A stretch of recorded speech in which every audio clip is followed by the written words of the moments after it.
29th of April, Rabbi Levitt, Gemora.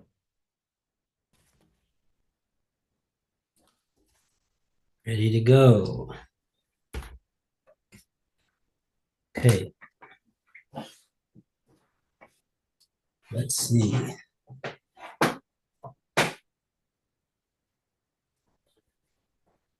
Hmm.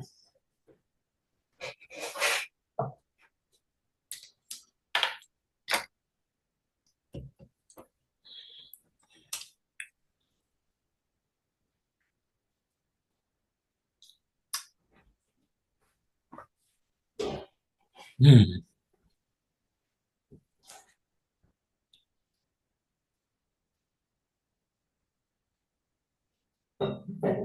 Okay, so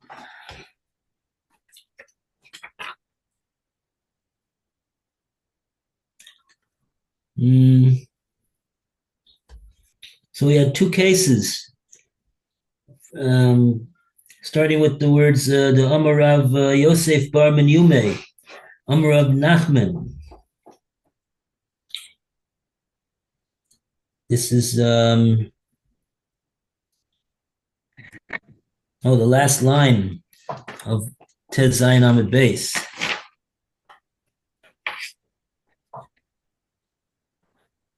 So we said that if the Bezdin says say tenlo, so that constitutes a Gemar din, psak gomor, and accordingly we say that if the loiba would say parati, subsequent to that, he's going to be neman. And so, morning, Phil. Good morning. I just entered the house. I'll get the Gemora. I'll be with you in a sec. I'm here. I hear you. So I just. Okay, good. So accordingly, since we believe he's believed, his word's accepted, and we allow him to make a shvua to that effect that he did pay. So therefore, the malva, if he would come thereafter and request to have an adrachta written up, which that adrachta would allow him to collect based upon the presenting of the adrachta. So we don't allow him. We don't write it up.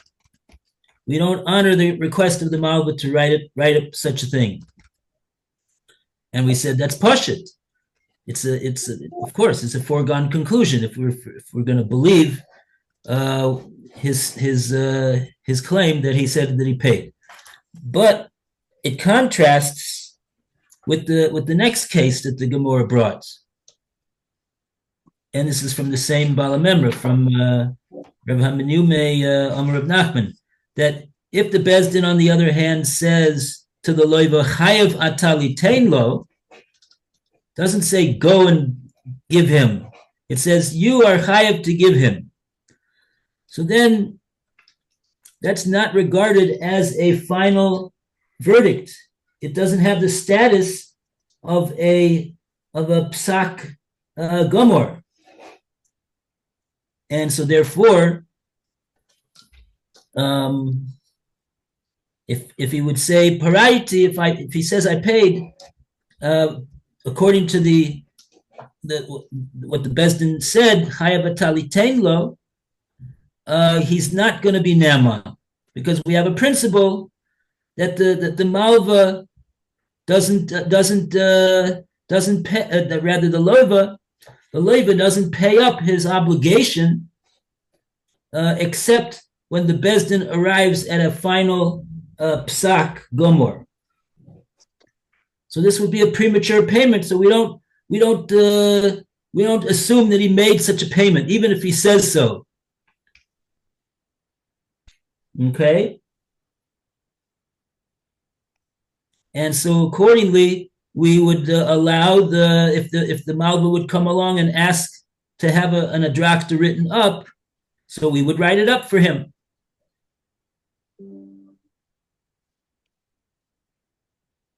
because the Lova was not believed in that case that he paid, based upon what the Bezdin said. So we had this question. So why would they write it up if they didn't get to a final verdict? So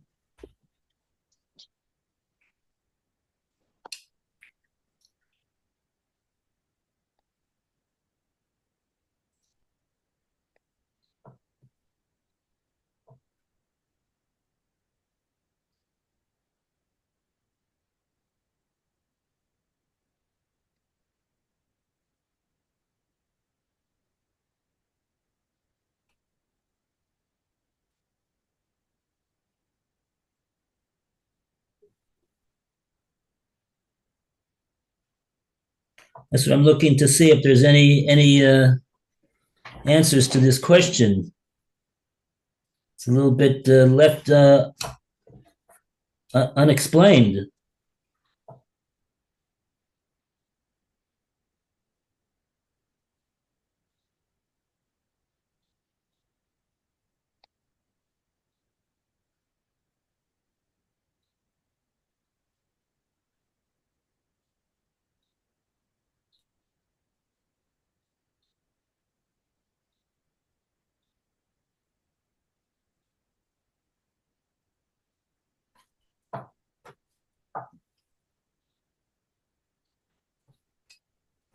Do they explain anything in the art scroll over there? Why in this case where he says where the Bezdin says Chayav Atalitain Lo, that will write up a if the Malva requests one.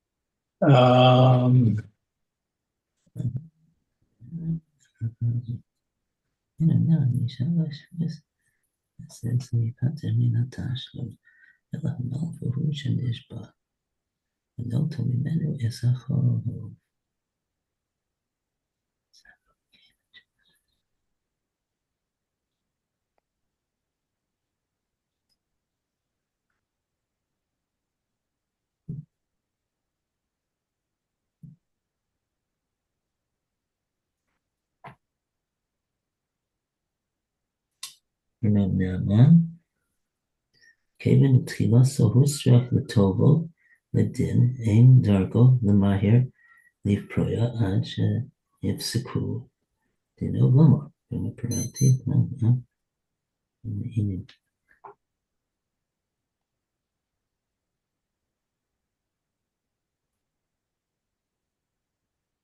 No, I don't see anything in here.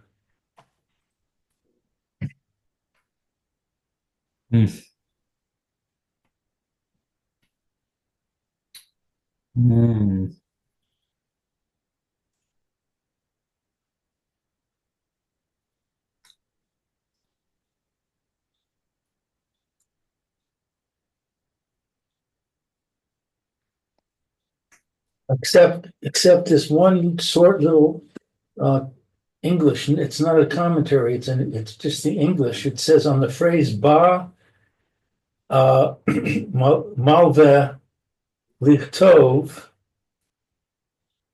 It says if after the decision the lender approaches the court to write him a record of the verdict, they write it and give it to him. Yeah, okay. So that answers it. So in other words, it's at a later time. Yeah, it's obviously after the Bezdin did arrive at a verdict. Right. But since we don't have any statement of the loiva after the verdict was rendered that he paid, so all we have is a statement of the loiva that he claims that he paid after the Bezdin said chayav atalitain lo. So we don't assume that he paid in such a case. Right. It's still a little strange because if the verdict has been rendered, why don't they ask him now, did you pay? I mean, presumably he came in and said, I paid before the verdict was rendered. After they said, let me see, you're obligated to pay. What do we think we should do about this? And then at some time after that, but before they make the verdict, he comes in and says, oh, I paid it. And they say, we don't believe you. And then the next day they come in and they say, okay, here's the verdict. You've got to pay. So Yeah. why doesn't he say, why don't they say, okay, did you pay? Now tell us if you paid. Yeah, it's there's a lot of holes over here.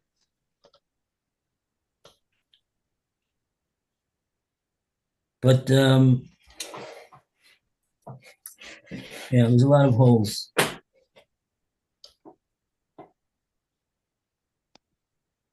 How exactly did the case come about that they did reach a verdict, and they could have only have reached such a verdict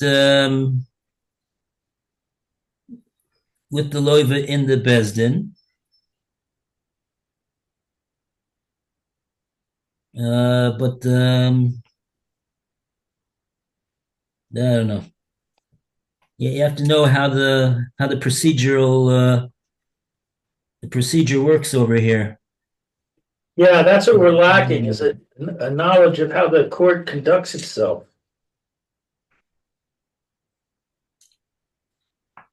Yeah. I mean, I've had the experience of being in a court case, but I don't know if that has any relevance to how they did it then.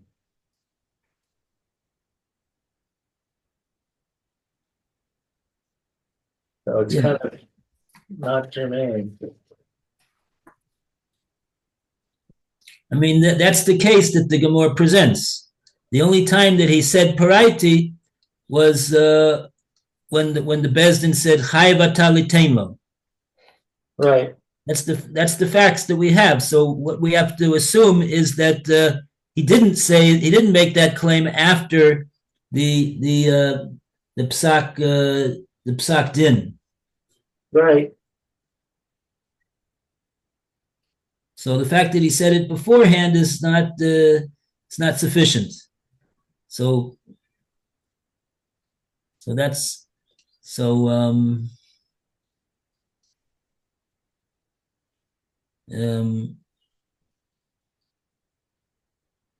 yeah, I mean, then you're asking, well,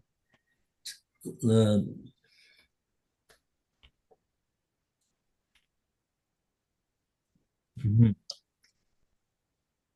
I'm asking how is it the circumstances such that he makes that statement before they finish? And then after they finish, the Malva makes his request. It seems strange.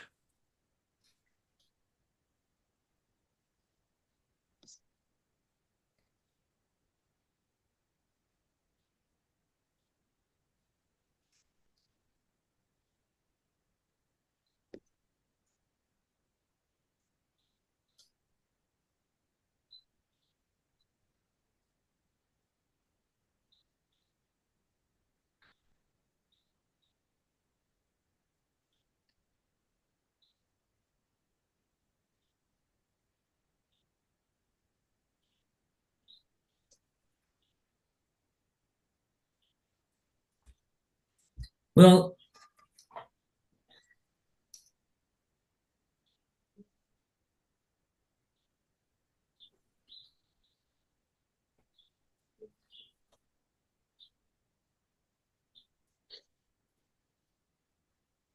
okay, we have more about this. Let's see if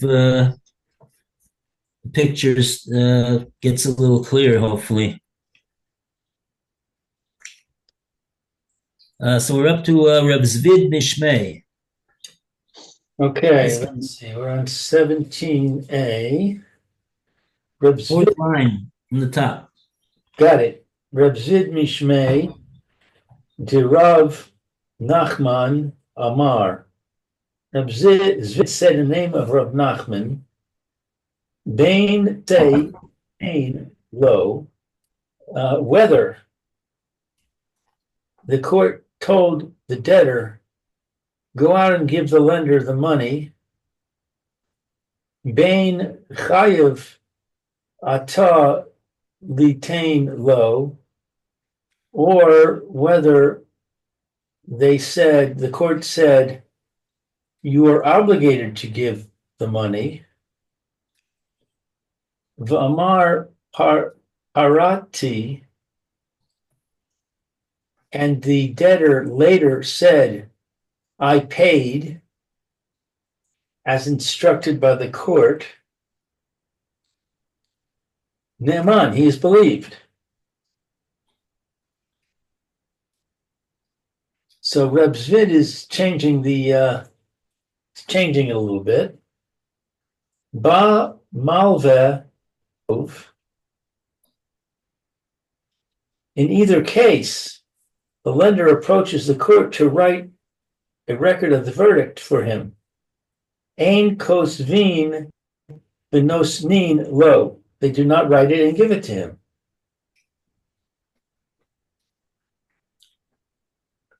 So it doesn't say when it is that the malva comes in this case.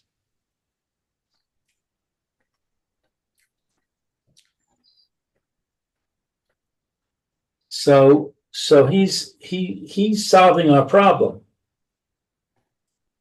Zebzid is solving our problem because he says it doesn't matter what they say. Well, they have to say either one of these two things. Either one of these two things is regarded as a language of a final verdict. Right.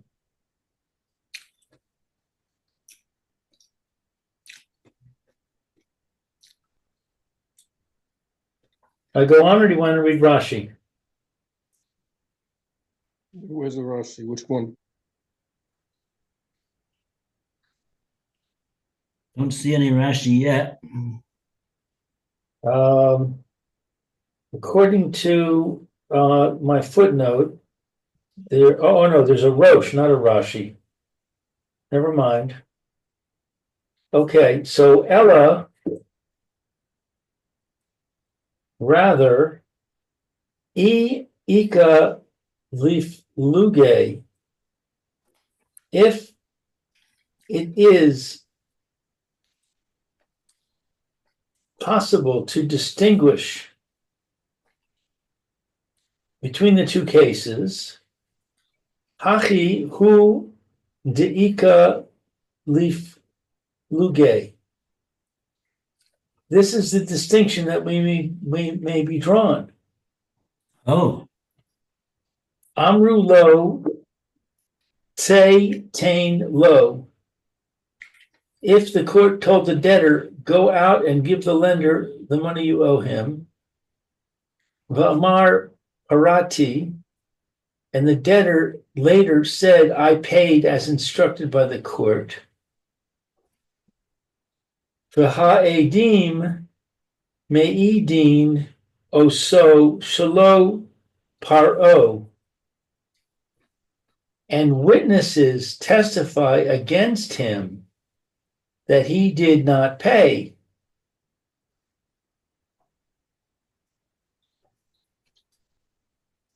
Now I have parentheses here.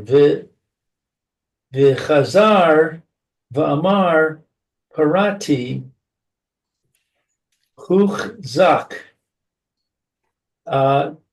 kafran le'oso mamon. He is presumed a liar in reference to that money.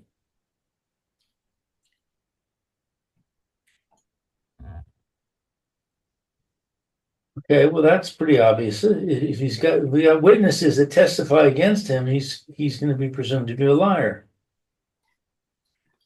I think he's what maybe the Gemora means that he's claiming that after these witnesses came, even though he didn't pay him at the time, that the witnesses were witnessing the exchange between the Malv and the Lova, that the Lova is now saying, "Oh yeah, a week later I did actually pay him." So in that case, he doesn't have any witnesses contradicting him. But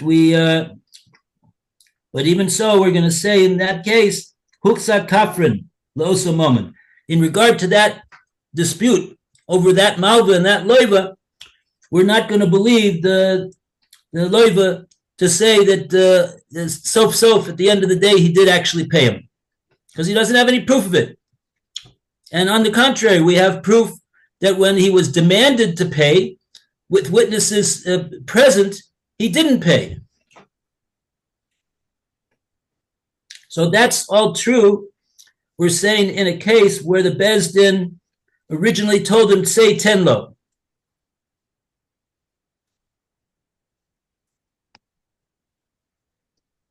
So now we got a Rashi. Okay. Okay, which Rashi you want? We have, because they sound very similar. Rashi, Divra Maskil, V'ha'edim, Me'idim, Oso Shelo Para. Okay, let me find where that is. Okay, that's after the Omar, after he says I paid. Okay. And then that's after the command of Eikutin. Okay, V'ha'edim, Me'idim, Oto Shelo Para. And then Edim came and they testified that he didn't really pay, even though he said he did, making him a liar. Bifnenu, in front of us, Tavu,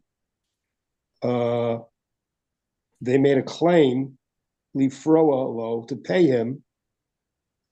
I'll pay Beis Din according to the word of the Beis Din ordered him to pay. Velo Paru, and he didn't pay. Well, since Ubifneim, because in front of them, he is la'avod al pi Beis Din, someone who dares to transgress an order of Beis Din. Right. Einu ne'eman. Shuv, he's not believed anymore. Once, it's like Omar to say, it's like once he's declared a liar, that's it. You've lost your ability to say anything in front of Beis Din anymore. Harativ, to say, Harativ, Shelo Be'edim, that I paid it without witnesses. So once he's a liar, he has to really pay in front of witnesses, because nobody can trust him on his own word.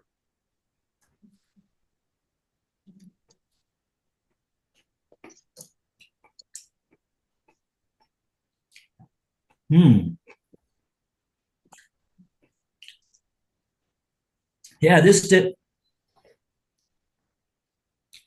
Rashi uses that expression that he was heiz. La'avor. He had the temerity to transgress al pi Beis Din, on the say so of Beis Din. It seems to me that what Rashi's saying is not simply that he didn't pay, but that he denied that there was a verdict against him. Because what does it mean that he was heiz la'avor al pi Beis Din? The Beis Din said you got to go out and pay the malva. So now the malva thereafter. The next day, let's say, he gets two witnesses, and he goes and knocks on the door of the loiva, and he says, okay, so Beis Din told you to pay me, so here I am, why don't you pay me? So all the Gemora says is that he didn't pay him. He says, no, I'm not paying. That's called that he okay, fine. That's enough to say that he had the chutzpah to transgress on the order of the Bezdin. Okay. There's a footnote quoting Rashi, which says, since in the presence of witnesses, the debtor was brazen enough to refuse to honor the court's instruction, Yeah. he was no longer trusted concerning that money. Right. I mean, that's called it. Okay. I mean, if you want to be technically correct, I don't know how they're translating Art Scroll. I don't know how Art Scroll is translating the word kafrin. Are they saying that means he's a liar, or are they just saying he's a denier? A kofar is a denier. He's denying the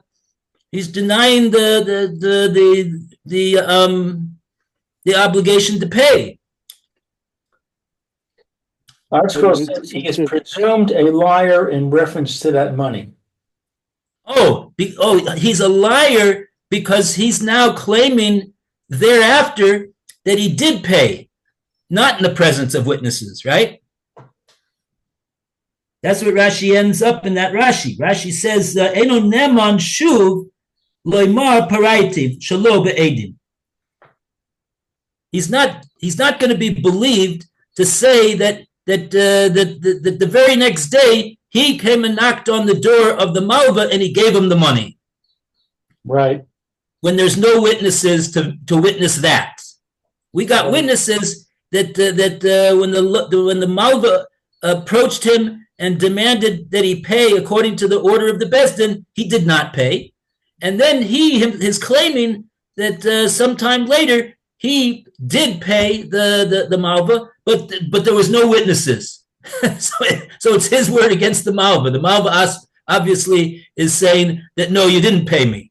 And so we, the Bezdin, say, yeah, we're gonna go with the Malva. We don't believe this Lova. He's a kafrin. Okay.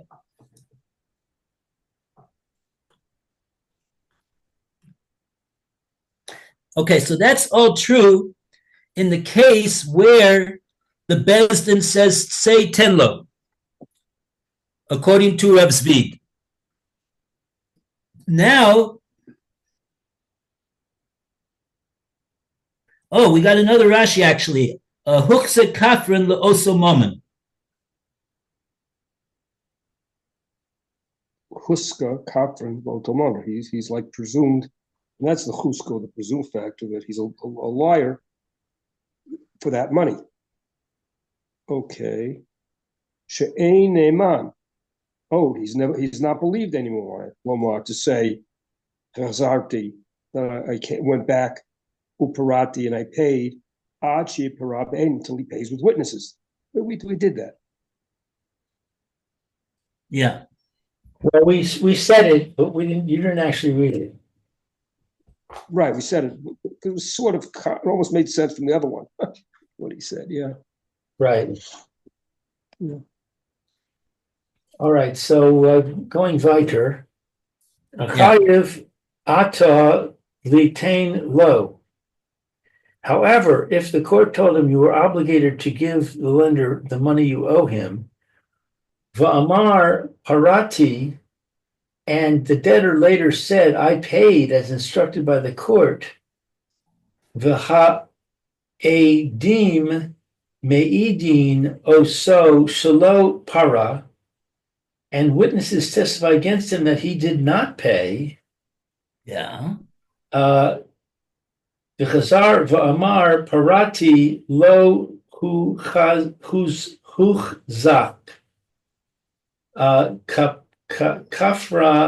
kafran leoso mamon. And he went back and he paid. He is believed, for he is not presumed a liar in reference to that money. My taima, what is the reason?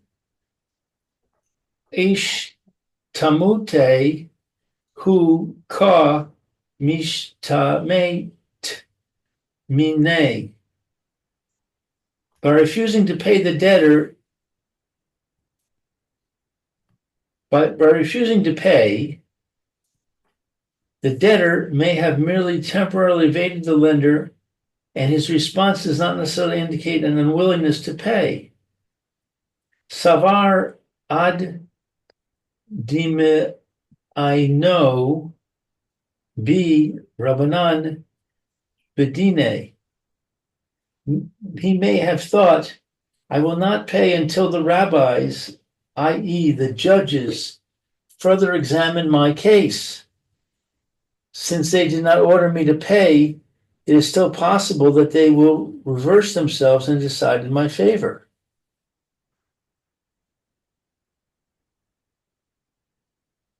I don't understand, but he, the Lova himself, did claim parati, that he paid.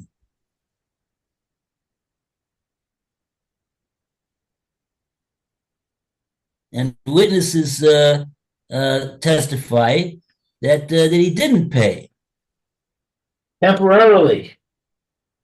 Maybe Rashi comments. My English says, by refusing to pay, the debtor may have merely temporarily evaded the lender. How do you temporarily evade the? In other words, when he says when he making a claim that I paid up, he wasn't lying. He was just saying I'm temporarily reserving judgment on whether he's just saying I'm not admitting that I'm obligated to pay because the Beis Din themselves has not come to a final verdict on whether I'm obligated to pay either. So this that I said parati was not a barefaced lie, because I wasn't opposing the Beis Din, because the Beis Din themselves didn't come to a final verdict. I was just pushing off the thing. It's a big chiddush. Yeah, it's bizarre. Because why doesn't he just say what you just said? Yeah, what it sounds like. She just say I don't have to pay now. No, the Beis Din didn't reach a final verdict. It sounds like there was a verbal thing going on, and the verbal thing is they told him to go pay the Beis Din, but they didn't write it up in any particular way. So he's saying, well, as long as they haven't written it up, maybe they haven't finished deliberating and they'll examine more, and then eventually I'll get off the hook and then I won't have to pay. So that's his stalling tactic, even though he was told to pay. But since there was no writing of a document saying you have to pay, he says, well, to me, that's not final. And that's his excuse to delay the payment until they really, until there's a written, a written rule. And that hasn't happened. That part hasn't happened. Yeah, I think that's accurate, but I still say it's bizarre.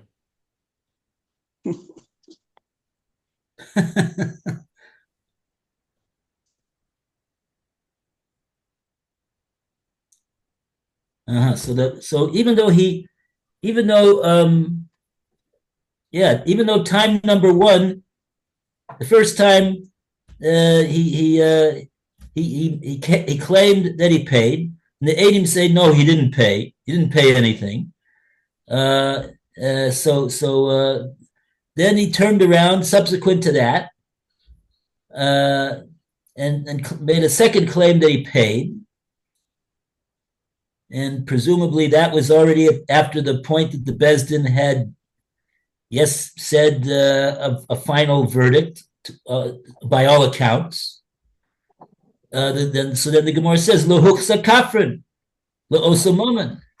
He's not regarded as a liar, a denier in regard to that particular obligation of payment. And therefore he'll be Naaman if he of course he's got to make a shvua, but we'll allow him to do so and we'll accept his shvua.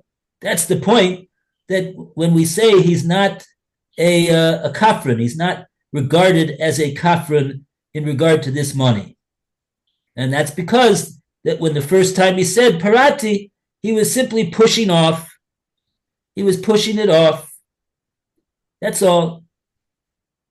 Now, the second time that he says parati, we believe him, because that's the bottom line. Once, as long as he didn't violate the psak of the bezdin to disregard the obligation that the bezdin had put on him to pay, he's not regarded as a kafran, and we'll believe him afterwards. I wonder if somehow in the calculation of what's going on here, we need to consider the principle of embarrassment. That this is a small amount of money, right? Because didn't we say something about he could hold it in his hand or something like that? I don't know, maybe I'm making that up. At any rate, I'm just thinking there's another case like this where he says, I paid, and we say he's stalling. Oh, yeah, right. I mean, that's the classic case of modemixis, right? Right. So maybe he's stalling in this case. He says, look, maybe the base is going to rule in my favor. Yeah. I don't want to admit that that I didn't pay and get embarrassed. I'm just say, hey, I paid you. Leave me alone. And then if the base thing goes against me, so then I'll say, okay, and I'll pay.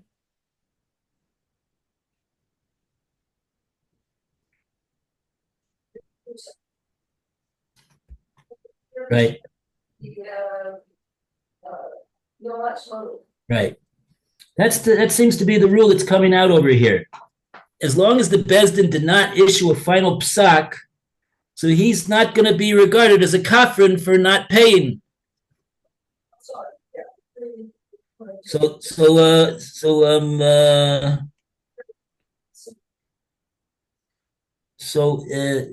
it's like this. Reb Zvid is saying in the name of Reb Nachman, not like the first Manda Omer, Rav Yosef Bar Menyume. He's saying essentially there's whether the Bezdin says go out and pay, whether the Bezdin says you're obligated to pay. If he thereafter says I paid, we accept that. But either way, but there is a nafkamina. There is a nafkamina case. And that's the case that Reb Zvid is saying over here. He's saying if it wasn't a simple matter, if it was a case that had another step to it, where he originally said paraiti and witnesses contradicted him and said, no, you didn't pay. Then it'll make, and then step two, he comes back and he says he did pay.